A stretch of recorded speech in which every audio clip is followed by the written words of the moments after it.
pathetic. Piers Morgan irritates Meghan as praises Camilla with grace and duty of real Duchess. Piers Morgan said, Queen-to-be Camilla's risen above royal circus fray with grace and duty unlike pathetic Meghan and Harry.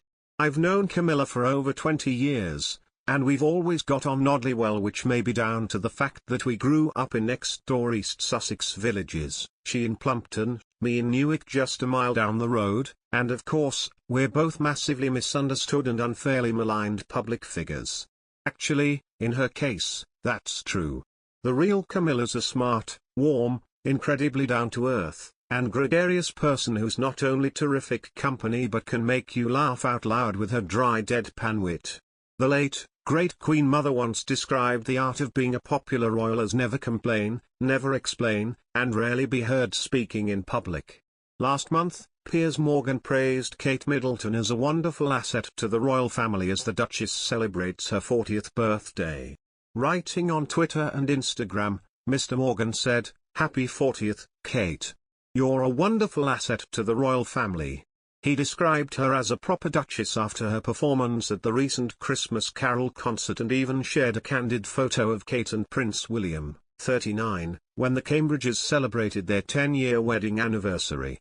Piers continued, "Nobody other than the Queen better epitomizes this philosophy than Camilla, who's been subjected to more abuse, ridicule, and savage media criticism than any other member of the royal family following all the fallout from her affair with Charles, yet who has never once publicly responded to it. Unlike the pathetically self-serving Duke and Duchess of Sussex, who endlessly whine, sue, trash their families, play the victim, and fleece their royal titles for crude commercial gain, Camilla's risen above the often viciously unfair fray with a grace and dignity, and a keen understanding of royal duty, that says so much about her character. And by doing so, her reputation has soared not just with the Queen but with the British people. She also has that great gift all successful public figures need, practicality. My sister Charlotte used to regularly host top royals during the time her colonel husband Patrick ran training at Sandhurst Military Academy when Princes William and Harry were cadets. She said Camilla was always an absolute delight, so friendly, easy and normal, and full of great advice. She recommended using weights in skirts when performing in public on windy days to stop an unfortunate underwear exposure incident occurring. And she introduced us to King's ginger liqueur, which is now a family favorite. I texted her son Tom, a longtime friend, when I heard the news of the Queen's statement. "What a wonderful moment for your mother," I wrote, absolutely thrilled for her. "She thoroughly deserves this, please pass on my sincere congratulations."